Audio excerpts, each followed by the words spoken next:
everyone, welcome. It's Alden with the cast of Mission to Zix and the Young Old Earth Chronicles. Hello. Hey! Hi. Happy belated X-Mars to each and every one of you, as well as Happy New Year. We are all scattered to the winds on Zoom, but we came together for a special New Year release. We're giving Shane the week off to enjoy family time and, like all of us, traveling with a bunch of screaming children. And instead, we're going to do a little bit of out-of-character mailbag. We've done a few mailbag episodes as our characters before, but it's been a while since we've taken questions from you about our deeply personal secrets that we all hold. All these questions today are going to come from our Mission to Zix Discord, and as always, if you'd like to contribute to the next Mission to Zix one-shot, you are welcome to support us on Maximum Fun. And that gives you access to the Discord where you can meet a bunch of cool people, hang out with us, and also submit ideas and questions like the ones you're about to hear today. Keen-eared listeners may even notice throughout this mailbag that you'll hear two groups of the crew. One day we were recording with Seth, Shane, Winston, and Justin, and today we're recording with Jeremy, Seth, Ali, Mujan, and me. Is it the same Seth both times? Whoa, two Seths? Well, you do look a little bit different than you did yesterday. So. Yeah, are you the stunt Seth? I don't know. Some of these questions I will be combining because I think they're good for both groups, and some questions will just be for one group and the other. So let's get right to the questions, shall we? Shane. All right. Shane O'Connell. From Where's the Beefer, who I think is also known on the Discord as Powerline. Shane. What's your favorite part of sound designing for the Zixverse? Is it the voices, the sound effects, the room tone, the music? Tell us, oh wise one. Is it the time you spend doing it? Is it the exposure to the blue sleepless light nights? from your monitor screen? Yeah, it's the lower back pain. What about the crushing expectations of everyone? How's that? The panic. Right. My favorite part. Well, I don't know. I like having a idea and then pulling it off. So like for episode 2 of Durf, I really got fixated on this like idea of him accidentally turning on his recorder and us hearing the real world through his pocket. I think that there's something, I mean, it's the least hi-fi part of the show, but to me it's interesting because it's like in a way the most real part of the show. You know what I mean? It's like the layers of like, we're hearing this device recording something that's in this world, to me, in a funny way, is more real than like the hi-fi. It's not omniscient. Mm-hmm. Yeah, exactly. Yeah. So like, I got really fixated on like how to do that pocket effect. And that was really fun. I ended up just stuffing a microphone down my pants pocket. Part of pants. Cool. Interesting. Not controversial. Not, No judgment. but No part of judgment. pants. Whatever. Finally, you're doing And, that for a reason. Yeah, you can. Finally, all that practice has really paid off. Yeah, it's funny how the world works that way. You It's conquered funny how- hi-fi, and now you're conquering lo-fi. This is Yes, really below the belt lo-fi. Yeah, the ultimate low. The other favorite part of mixing, I haven't done it as much for Durf because I'm in dad mode, but whenever I finished a show, like I have to record it all in real time. Like I have to start from the beginning and record the whole thing to make sure there are no mistakes. So once I got to that point, it would usually be very late at night, and I would... You mean like play it and have it mixed down to 2 tracks? Like yeah, I from a literally multi-track open up session? like a new track in Pro Tools and press record on it, and it like records everything. And yeah, I would usually have a drink, sometimes smoke some grass, and get to listen to the whole show for the first time back to front and just be like, all right, this one's good. It's funny. Audience member numero uno. That's right. Shane. I think one thing that people don't maybe immediately recognize, although I hope they feel it in their back hearts, is just how different this show is from Zix, like fundamentally. One of the things I think Shane was really excited about was like, let's try a different approach to how we make the show so that we're not just doing more Zix episodes, but structurally also I think we all thought it would be fun to try something that wasn't a formulaic kind of mission structure and that we were exploring new stuff all the time. And of course, as you may have already noticed by now, it makes the show way more complicated. I think it's been But I do easier. think I think it's been a lot easier to make. It only taken us 3 years to I think it's make the been first fine. Yeah, easier things take longer, right? Yeah. Yeah.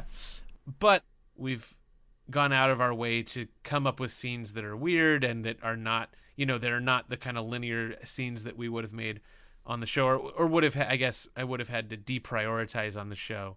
So that leads to a related question from Darielle. How do you know how many scenes to have in a given sequence? Like the young old Durf looks in weird places for his murder sequence in episode 1. Yeah. Do scenes mostly end themselves, or does someone have to call end? That actually, that sequence is interesting because I remember that we had finished a cut of the episode, and Alden, you were like, I think we need something here to show that like he's like looking around a little bit, because originally it was just like cut straight to the bar and he meets Shay and Goody, and it felt and I kind of remember thinking like, really, we need a bunch more scenes, Alden Ford. And then and then we recorded them. I was like, okay, those were fun. I still am not convinced we need them. And then like when they were cut in, I was like, damn it, these are really funny, and it totally works for what he says as what Alden thought they were going to do. And of course, they created what you never quite know what characters are going to jump out at the audience, like necessarily. I did not peg the cool single local twins as like sexy and wow. I forgot about that, and then I was just truly like laughing when I heard the episode, and I was like, oh right. Yeah, I love that scene, but I remember texting you when I was working on that, being like, where is this happening? What is this? Doesn't matter, Shane. Yeah. Doesn't matter. Doesn't matter. All you're going to have to do is write some noir music, Shane. You're fine. Yeah. You're fine. Yeah.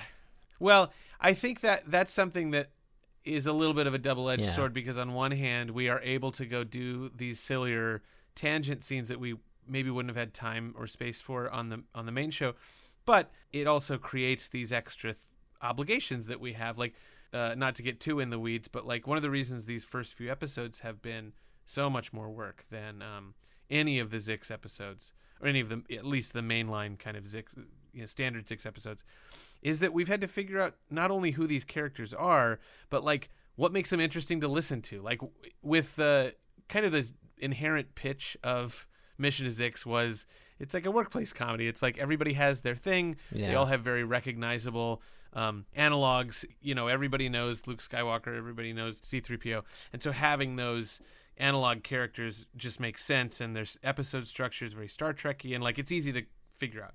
With this, it was totally different, where it's like a memoir of a guy who's weird, and his memories are weird, and the things he did were weird, and we want to be weirder about how we make the show. But then we're also like, but what makes Shay interesting, and what makes Goody interesting? Like, what makes us want to listen to these guys for 8 episodes? Especially since they're not on a crew together. They're not doing the same kinds of missions every episode. So that's something that we've had to go back and plug in, and that series of scenes with the twins and the weapons dealers and stuff. I think in terms of the actual scenes, it's sort of like, an improv scene, it's like you're not going to top that, right? Like, and so that's when you edit the scene. And so usually something will happen and we'll be like, yeah, I think we got it. Or, I'll apologize and be like, I think I'm done. I don't think we can go any further. It's a classic apology. More offensive. As it's known. Yeah. I'm so sorry. Yeah, I'm sorry about that. But I do think that, right, it's more of just sort of a feel where it's like, yeah, I think we got it, right? I think that's like kind of the kind way that all of us are like, let's move on. Yeah. Like, I think we got what Well, I think it goes right? in two directions. It's either like, if everyone's laughing, so that means no one's talking. It's like, well, that's a cut point. We certainly ended that there. Or it's the opposite. It's like, everyone sort of stops talking. It's like, okay, we're done with that. We've literally, the go-kart has ended its long run. That reminds me, and we're veering off of the questions, but it does remind me of, one of the things that was so hard about the 19s that we may have mentioned at some point in one of our many behind-the-scenes things, and the 20s, also the finales, was always about like taking everything from that whole season and being like, what are the loose ends in this? What are the unanswered questions? And so there was way more sort of quote-unquote writing in those episodes. We didn't write anything down, but it was always stuff where we kind of, like Winston said, kind of got on the same page about, like, what's the real relationship between C-53 and the captain? And, like, wouldn't it be funny if this happened? Let's do a scene where this happens. Like, that kind of stuff where it's a little more prescriptive because it's in service of, like, making this satisfying season ender. And the thing that's kind of been tough, not only Shane spoke to it a little bit about the sound design, that's happened not only in every episode, but almost in every scene. Yeah. Oops, all we're loose like, ends. okay, It's all loose what ends. is Shay doing? Why is Shay agreeing to do this? Or like, how do we justify? Well, especially because it's only going to be 8 episodes. So with Mission to Zix, exactly. like literally It has to move 16 of along. the 20 episodes could kind of be like, as long as they're mentioning the overall goal, like this can just be whatever the guest comedian pitched, and like they're all sort of bodily to a bottleish. Bottly. Yeah, so that's been more of a challenge with Durf, which is like is sort of like the premise is it's kind of like a loosey-goosey, like this is a jam band like season, but there's also sort of more narrative onus on it to be like wrapping itself up. We only have 8 episodes to tell the whole thing. Yeah. And I feel like sort of what you guys have been saying is like there is a lot more like direction and going back to like tweak things to make everything make sense. But I will say the first pass at everything is almost purely improvised to the point where it's and I think we just got to make sure that's clear, because that's a wild way to make something so specific to start. And that's where we get these wilder moments that are then folded and sort of massaged so it becomes one cohesive, nice piece by the end. Yeah. And I would say we've done that more aggressively in this than we did in the original show. Was we were like, okay, the premise is prison. We're just doing a bunch of scenes in a prison. That's it. And we'll figure it out. Like, you know, there wasn't even any expectation that we'd end up back on the ship, or, you know, doing a recap or even having a mission, really. Like, we knew we were going to meet Twinkle, but because that was established in the second scene, and that was pretty much it. And so everything else we kind of had to back into. Yeah. We have an interesting question here from Point Nemo. What did the ship design for the Bargerian Jade involve from the Mission to Zix credits? I've always been curious about that. That's a great question. I think before we even started working on the show, I was randomly trolling the internet for Star Wars stuff, and there was a Star Wars original art design contest. And one of those I thought was really particularly great, and it was by Eric Goyce, who we all know now as the designer of Bargerian Jade. AKA and so Space Goose. Space Goose on Discord. So I reached out to him, just cold emailed him, and was like, hey, I thought your design in that Star Wars contest was really awesome. We're designing a ship, and the aesthetic for it is right up our alley. Would you be interested? And he, lo and behold, he wrote me back and gave me something like 30 amazing sketches. We all weighed in, chose the one we liked the best, and kind of refined it from there. He also does a cool thing where he kind of bases his spaceships off of an object sometimes, or his like. Yeah, he's got lots of great. Yeah, like this garlic press is now a space station. Yeah, he did one for like Sriracha. He has one. Yeah, he's got a bunch. If you check out his Instagram, there's tons of them. Well, I remember Alden looking over a few of the sketches, and we were kind of like, this one, like, these are all great, but some of them look too kind of cool. And the bargy shape was so awkward that it felt like it inherently fit with a comedy show. I do think since its conception, people have noticed that it does look like Bargy is in fact dabbing, but I don't think that Bargy is. It's not intentional. That was never the intention of Bargy to be dabbing. That's so true. Bargy is dabbing. I feel like baked into this question is like, wait, what does it mean to do the visual design for an audio show? Like, is there something about the ship design that actually affects the acoustics? But I love that it's in the credits. Yeah, and I do think it was deliberate for all of us to say going in, like, we don't want to design everybody. In fact, we want to design as little, you know, we want to establish a visual for as little as possible. But I think we all decided, like, if they're all on Bargy pretty much every episode, having some sort of frame of reference, not only for, you know, what she looks like, but also, you know, just so we can get our heads around kind of what the world looks like. And I think that was kind of what I had initially told Eric when I emailed him, was like, if there's one design from Star Wars that I think is like truly iconic, besides maybe like Darth Vader's helmet or something, it's the Millennium Falcon. Like, it's truly one of the perfect pieces of prop design I think I can come up with. It's just absolutely amazing. And I was like, if we could come up with something like that, where it's like, you don't have to know what Plek looks like exactly, but if you know what Bargy looks like, it sets the tone for the whole rest of the show. And if it's super legit looking, then it'll make the rest of the show feel legit. And so that was kind of the philosophy we had going in. Here's a related question, and this is this came much later, came 6 years later, who came up with the floor plan for the Bargy blueprint poster, which, as most of you know, was a limited release blueprint that we made. And that was much more collaborative because at that point we had all been working on the show for a long time and we had a lot more ideas of what stuff was and where things were. I reached out again to somebody who I had found, some artist I'd found online who'd done a bunch of speculative schematics for like Star Trek ships or something. There's this really great artist named Rob Turpin. And I think I said, Mujan, send me a list of like whatever you think would be funny, not only what we've established on the show, but like what are other rooms? Because, you know, once you look at the size of Bargy, there's like several dozen rooms that we've never talked about that have to be, you know, we'd have to figure out what they were. And so Mujan sent me a bunch of really funny ideas for rooms, as well as like funny names for the stuff that we knew existed. Like you had big wing, medium wing, and then little bitty tiny baby boop boop wing or something like that, which is so funny. And so that was a really cool process because the guy who designed the blueprint was not Eric Goyce. That was a different person who looked at Eric's drawings and came up with a blueprint for it, a floor plan, and then drew in a lot of the stuff that Mujan and I and the rest of us had sent along. And then another person, a 12th person at this point, longtime friend Steve Uncles, who has a really great architect's handwriting.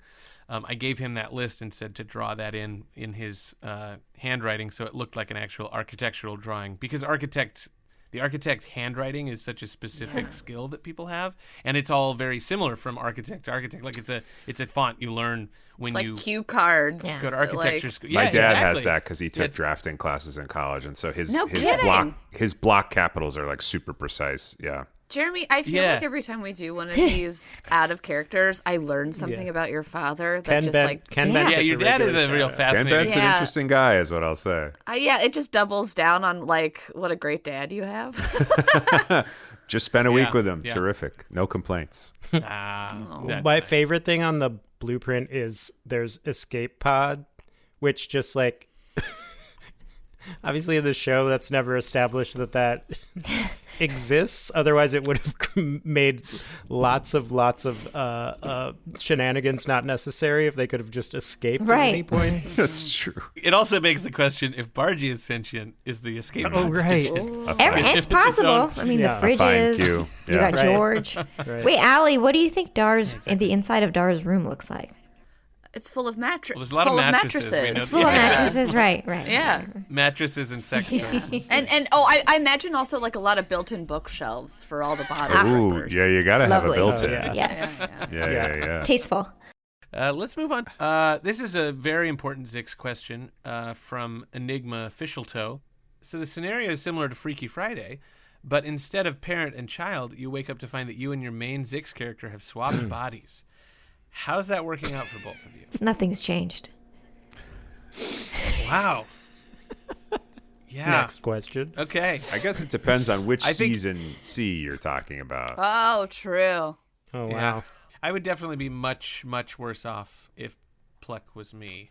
Plek would be better off with me in his position. Midnight Shadow, Country Gentleman, I think I'm okay. Yeah. Yambassador frame, less good. Loader Droid, I don't know. Loader Droid is rough for my apartment. It's got a lot of narrow hallways.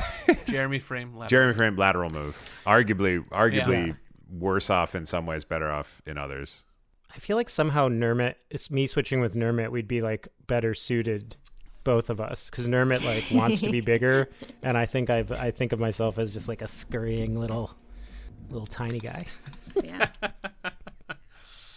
You definitely have a big upgrade in your musical, outlets. So I feel like you want to make the kind of music Nermit makes, but you just don't have the time. Mm-hmm. And Nermit certainly does.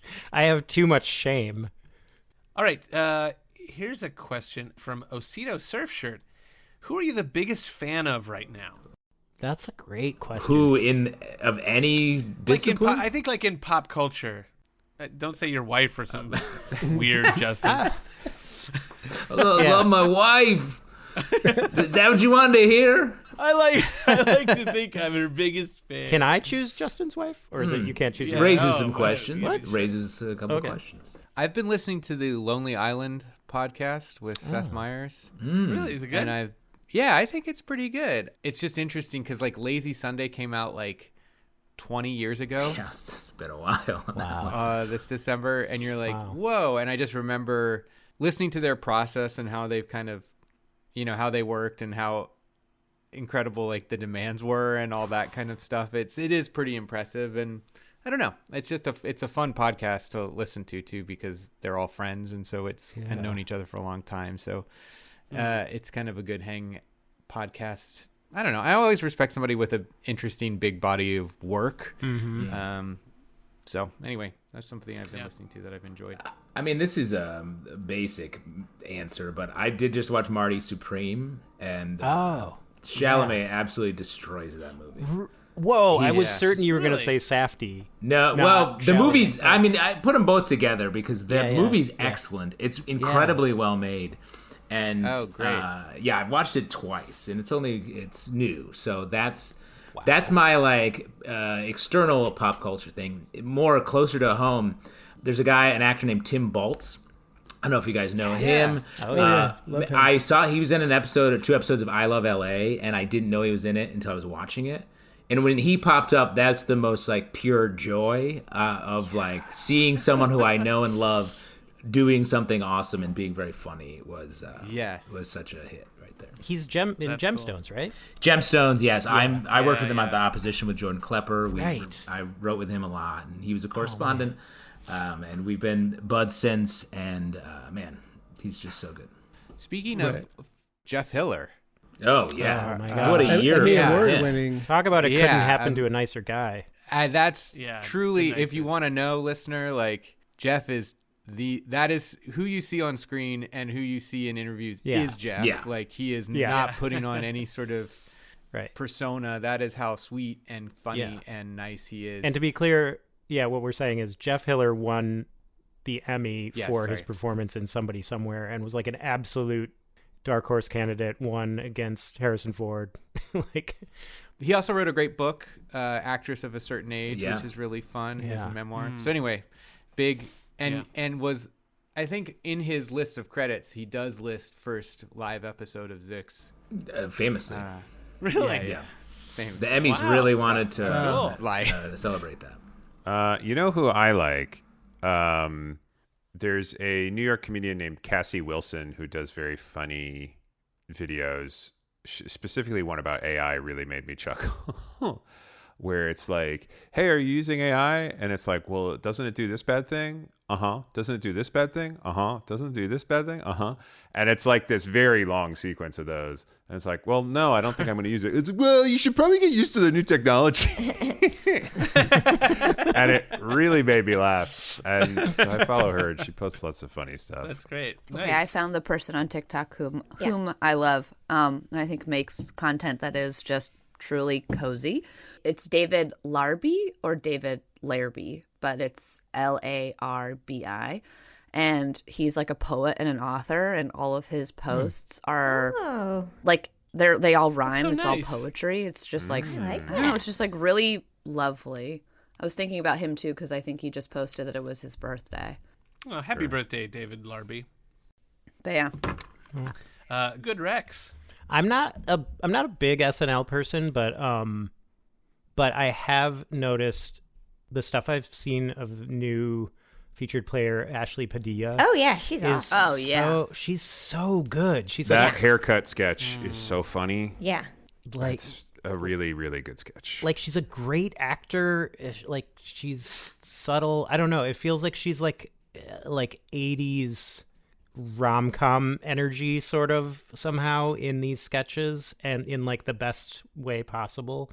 And I feel like she came out swinging, but it's like pretty impressive. Here's a good one from Kaj Celsius. Topical for the date. What did you accomplish this year that you're most proud of? oh wow. Gosh, these are. I was hoping we'd be like, "What's Bargie's favorite food?" Like these are getting deep and hard. Well, you don't have to think too hard about it. I mean, this is an easy one. But this show was a very heavy lift, and it was several years in the making. Yeah. And in a lot of ways, feels much like a much more of an uphill, a good one, but an uphill battle than the first show on pretty much every level.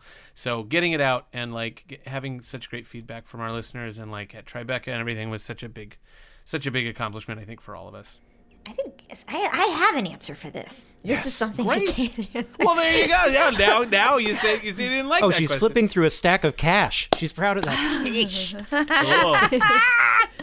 No, I like. So I'm vocationally, I'm a television writer or a writer. Vocationally. Okay, Your day okay. job. Your day job is writing. For My day TV. job is writing for TV, if that's possible. I'd like to also act, but things are hard. But this summer, because nothing was happening, I basically went inside for many months, became a hermit, and forced myself to be creative and make stuff. And I wrote a feature film. Hey, It's great. Well, you guys know. Why are you surprised? And then we're allowed to congratulate you. Thank you. I maintain that never right. congratulate It's me. called Avatar 3. Maybe you Yes. saw it over the holidays. It's being produced, and maybe in 20 years you will see Dude, it. that's awesome. That is awesome. I didn't know it. I don't know it got produced. Well, That's it's early stages, so it's possible this may never happen, and you could delete my entire thing that I just said. But the fact that I wrote the great. script, I think, is my biggest hurdle, and so I did it. Yeah, That's huge. That's amazing. Yeah, that's a big deal.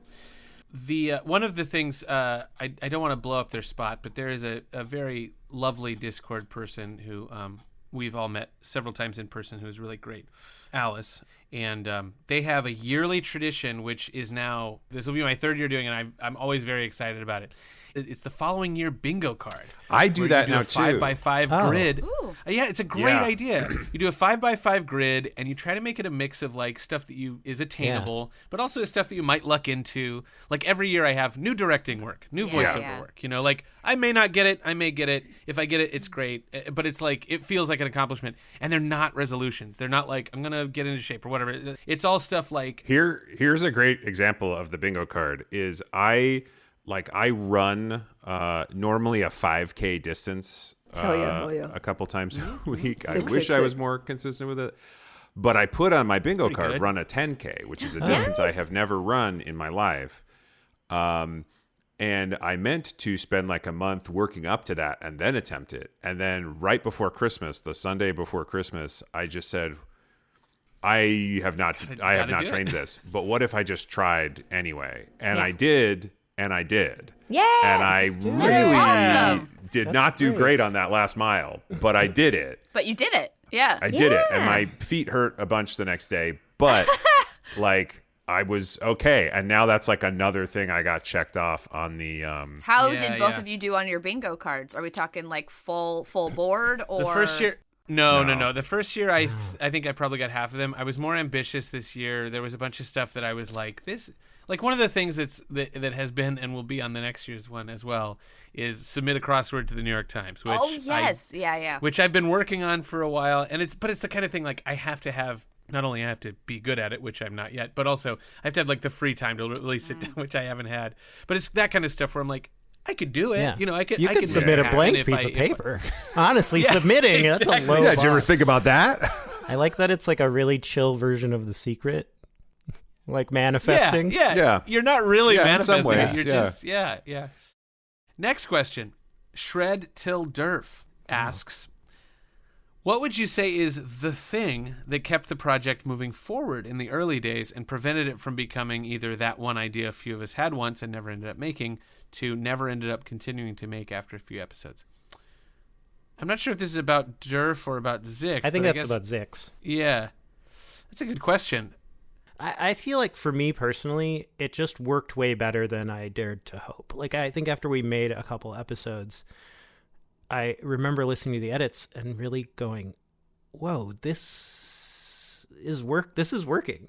In a way that like things don't it felt like the thing we envisioned we actually were able to make, and it felt replicable. And then I think the next thing was getting a distribution deal where they put a little bit of real money toward marketing, because the two hardest things are making something that's worth making, and then two, getting people to know about it. And so they were like, Audio Boom actually bought ads on other shows. And I feel like we just came up with something that we were all excited enough about and just worked, was fun. And a lot of projects all of us have done have been good ideas that didn't work. And I would say for Durf, I do think the presence of Justin has propelled Durf forward in a great way. Yeah. Just because Justin is like one of the crew, but it's also it really changes like, the flavor of the whole thing. Yeah, and it's interesting to have Describe that flavor. It's like bacon and cotton candy, but like like putrid, but no, I do think like having like, not to like embarrass you, Justin, but having like Justin is such a pro, so great, and like we all really like him a lot, and I think like also so funny, and so like structuring it around one person has been sort of interesting, and I wonder if it had been one of like somebody who was initially not like technically part of the, like one of us, like one of the 7 people at first, it might have been a little easier for things to sort of have dissolved and be like, yeah, maybe we just don't. Yeah, I don't think we could have. I don't think we could have made like a Nermit or a Dar spin-off. Yeah, I think it would be too. We would be comparing it to the original show too much. It would be too hard to come up with different ideas and stuff. And I think the fact that we brought someone else in who is very, very familiar with the show and like the idea of how we made the show, but also was going to immediately inject like a different kind of chemistry into the group, I think was a really important aspect. When you said it was important for this to feel different, and there's nothing more different than making it different the way that we did here. And I think it helped to still be similar enough that it felt good. Yeah. And I think that's a good way to keep something going, to have it be new and old, so it feels comfortable but with an edge to it. Yeah. Yeah. You might say young and old. Right. Right. You know, the ultimate dichotomy. Yeah.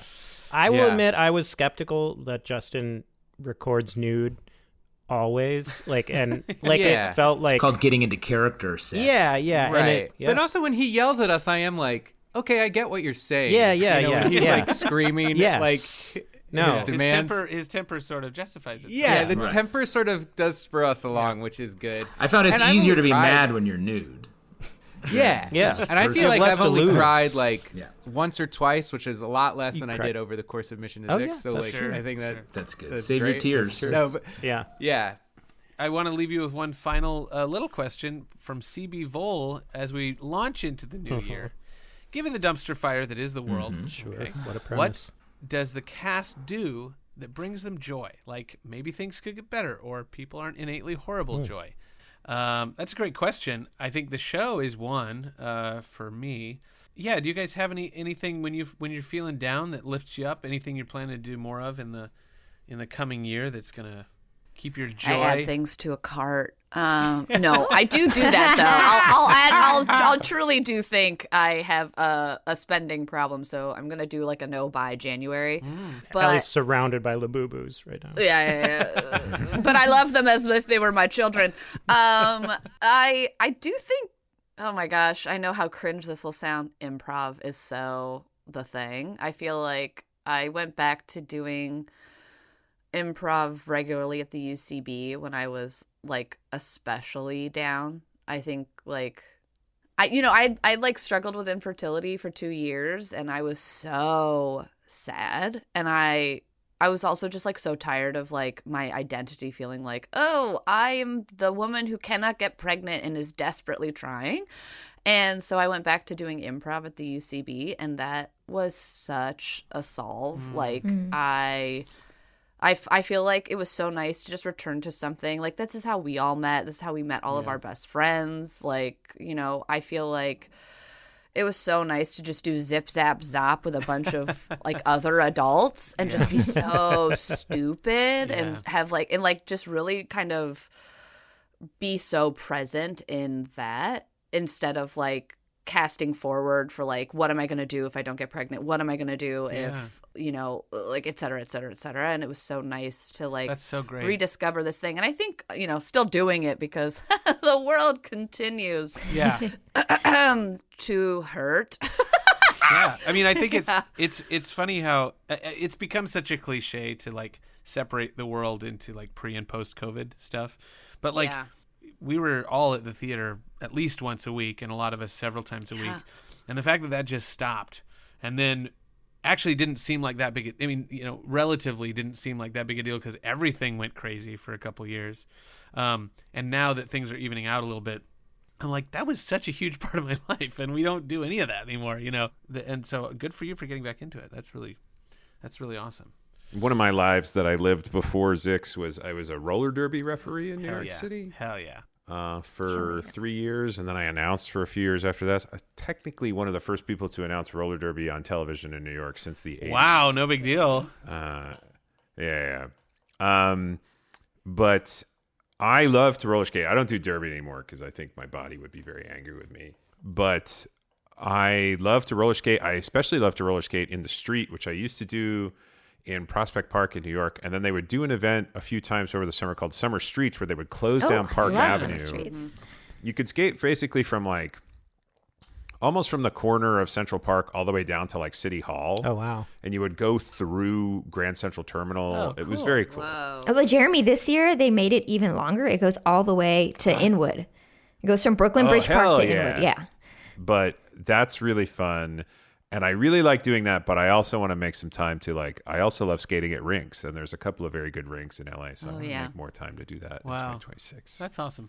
For me, something that's helped, but I'm trying to be better at it too, is to just be around people and be around community. And we briefly mentioned it in another podcast episode, but I'll go into it for real. Yeah, I am in an underground secret Domino's society, and I'm not going to say more than that, but it's been fun. And I do have a keychain that has my tile number, which is 16. Thank you so much, everybody. That's good. Yeah. It was just special times of just forcing yourself to be around, not forcing, but having an appointment. Having an appointment hey, to Wednesday see night, people. we're going to come. Yeah. Yeah, to not just be in your head and focus on how terrible things are sometimes. I've been getting back into playing guitar. Trying to have a very mindful, real guitar practice. Nice. Something I haven't done for a long time. Yeah, when I was a kid, when I was learning to play, I used to be at school and just couldn't wait to get home to practice guitar. You know what I mean? And I wanted to have that feeling again. So I've got a real, set aside time every day and have some stuff I work through, and it's been great. Doesn't make me feel better about the world, but makes me feel good. Makes you feel better about some sick licks. That's right. Yeah. I would say occasional, just small impromptu dance parties with the children are a good sort of dopamine boost, because it's both very joyous and really funny how little kids dance. It's great entertainment and great activity. My 6-year-old does a lot of hands on the floor, name it. This you may be at a gymnastics class. This is called a hip out. Yeah, it's Wow. Yeah. Folks, thanks so much for joining us for this question and answer forum. Thanks for sending in your questions. If you'd like to be involved in the next Mission is X one shot, you can by supporting the show on MaximumFun.org. And thank you so much to everybody who submitted questions. Thank you to the crew for joining us for this. Happy New Year. Happy New Year's We'll see you all in Times Square. We'll see you in 2026 for more Durf. More Durf. Yeah, we're all headed we're to all Times going Square to now. Times Square. Don't worry about Put it. on our diapers We're and gonna ride strap the on ball. our pee bags. Yeah, exactly. Have a great night, Happy everybody. New Bye. Year. Bye. Happy New Year.